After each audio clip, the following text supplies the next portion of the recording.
one of the virtues of Ramadan is that it develops our sincerity.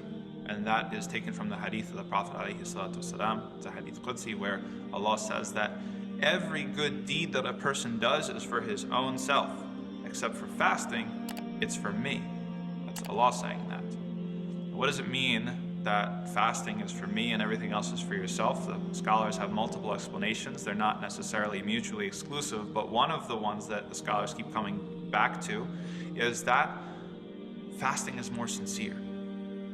Fasting is more hidden. Because the difference between fasting and other sorts of acts of worship that we usually think about is that fasting is about what you don't do, right? Praying, giving charity, making pilgrimage, paying zakat, these are things that you go out and do.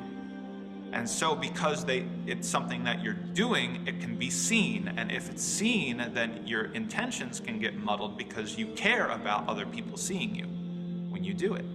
Okay, well, what if the act of worship is not doing? You're not eating, you're not drinking, not doing these things.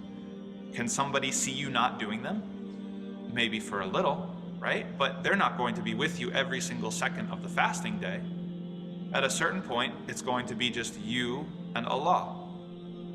You're going to be alone. No one's going to see you. No one's going to know if you take a sip of water. No one's going to know if you take a bite of food.